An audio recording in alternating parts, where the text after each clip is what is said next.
So many people just out and about downtown because it was so nice outside. I mean, it's absolutely beautiful. Perfect weather to do anything. That's right, and you have to take advantage of it because it's not all the time where we get these nice long stretches of nice weather, you know? So enjoy it while it lasts, everyone. Of course, it will eventually have to change, but this week, our forecast is looking pretty much like what you're seeing behind me and now on your screen. Yes, look at how cute this face is. This is Winston. This photo is from Lori Gay, and if you are planning on maybe taking the dog for a walk any time of day, you have the green light for it. It's going to be a great day. Lots of sunshine. Of course, the morning is going to be probably the most comfortable time of day, although our humidity really isn't going to be half bad as we go through the day. But mid-80s, it's going to be a warm afternoon out there. Right now, you are looking live on top of the Fred Roberts building in Dublin. Those of you getting ready to maybe head out the door, it's a pretty cool start out there, so maybe a light jacket wouldn't be a bad idea as you get ready to head out for work, and all the students heading out to the bus stop. It might not be a bad idea, especially if you have to wait outside for the bus, to just have something light with you to keep you a little bit more toasty. 61 right now in the city of Dublin. Humidity, again, really not that bad. Dew points in the upper 50s. Isn't sticky. It's also not really crisp, but it's just right, just right in the middle. So high pressure and control, that's giving us our nice and dry and clear start to the day. If you look up in the sky, you're going to see all the nice stars, and of course we'll probably have a beautiful sunrise underway. To our north is a front, and this front is going to push to the south and move through central Georgia, but unfortunately it's not going to usher in much of any cold air.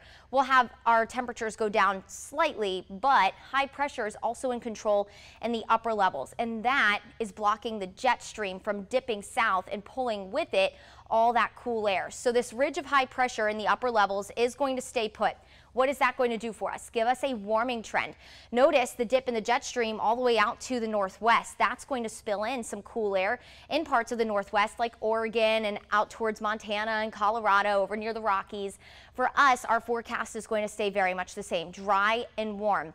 Now, as we head into next week, despite the fact that that cold front will move through Thursday and Friday, we're not going to get that dip in the upper levels, so all the cool air will stay trapped to our north. Come next week, though, notice we're not going to have any big dips up and down. We call that meridional flow in the meteorology world. We'll have our jet stream simply move from west to east, so that's going to keep our temperatures seasonable. We're not going to have any big dips in our temperatures, but we're also not going to have a huge warm up. We'll stay in the mid to upper 80s, and that's where we'll be today. Temperatures will climb again, mid 80s. This is just about where we were yesterday. Lots of sunshine to pair with it. As we head through the overnight, we'll do it all over again. Low 60s for tomorrow morning. And as we head into tomorrow afternoon, we'll kick off that warming trend. Again, with high pressure and control at the surface and the upper levels, that will create that warming trend until that front dips in and cools us down by just a degree or two.